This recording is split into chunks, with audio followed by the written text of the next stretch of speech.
नमस्कार, स्वागत है आपका के न्यूज़ में। मैं हूं आपके साथ शिवानी शर्मा।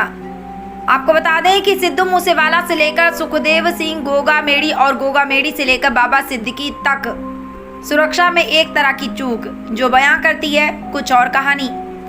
बता दें कि मुंबई में शनिवार रात को एनसीपी के दिग्गज नेता बाबा सिद्दीकी की गोली मारकर हत्या कर दी गई और हत्या के सीधे तार लॉरेंस बिश्नोई गैंग पर जाकर खत्म होते हैं। जी हां, वही लॉरेंस जिसने पहले पंजाब की मशहूर सिंगर सिद्धू मूसेवाला की हत्या की, फिर राष्ट्रीय राजपूत करणी सेना के अध्यक्ष सुखदेव सिंह गोगामेड़ी की और अब बाबा सिद्दीकी की हत्या की गई। यानी इन सब हत्याओं में कॉमन लॉरेंस बिश्नोई गैंग ही है, लेकिन केवल लॉरेंस बिश्नोई कॉमन नहीं है।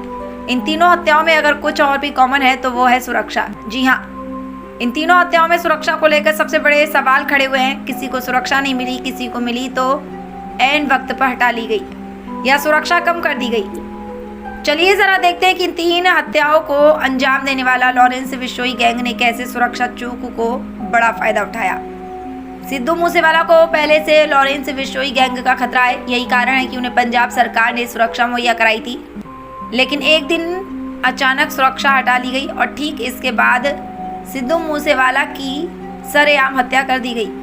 इसके बाद राष्ट्रीय राजपूत करणी सेना के अध्यक्ष सुखदेव सिंह गोगामेड़ी की हत्या की गई। इस हत्या की जिम्मेदारी भी लॉरेंस बिश्नोई गैंग ली और हत्या को तब अंजाम दिया गया जब ये पुख्ता हो गया कि गोगामेड़ी के पास सुरक्षा के इंतजाम नहीं है, क्योंकि सरकार से बार बार सुरक्षा मांगने के बाद भी गोगामेड़ी को सुरक्षा नहीं दी गई थी। अब बीती शनिवार को मुंबई से हुई बाबा सिद्दीकी के हत्याकांड को देखें तो यहाँ भी सुरक्षा चूक की सबसे बड़ा कारण बनता है। बताया जा रहा है कि बाबा सिद्दीकी को वाई श्रेणी की सुरक्षा दी गई थी, लेकिन जिस वक्त ये हत्याकांड हुआ उनकी सुरक्षा में केवल 3 पुलिसकर्मी तैनात थे, जबकि वाई श्रेणी की सुरक्षा में 11 सुरक्षाकर्मी होते हैं, जिसमें 2 कमांडो भी मौजूद थे।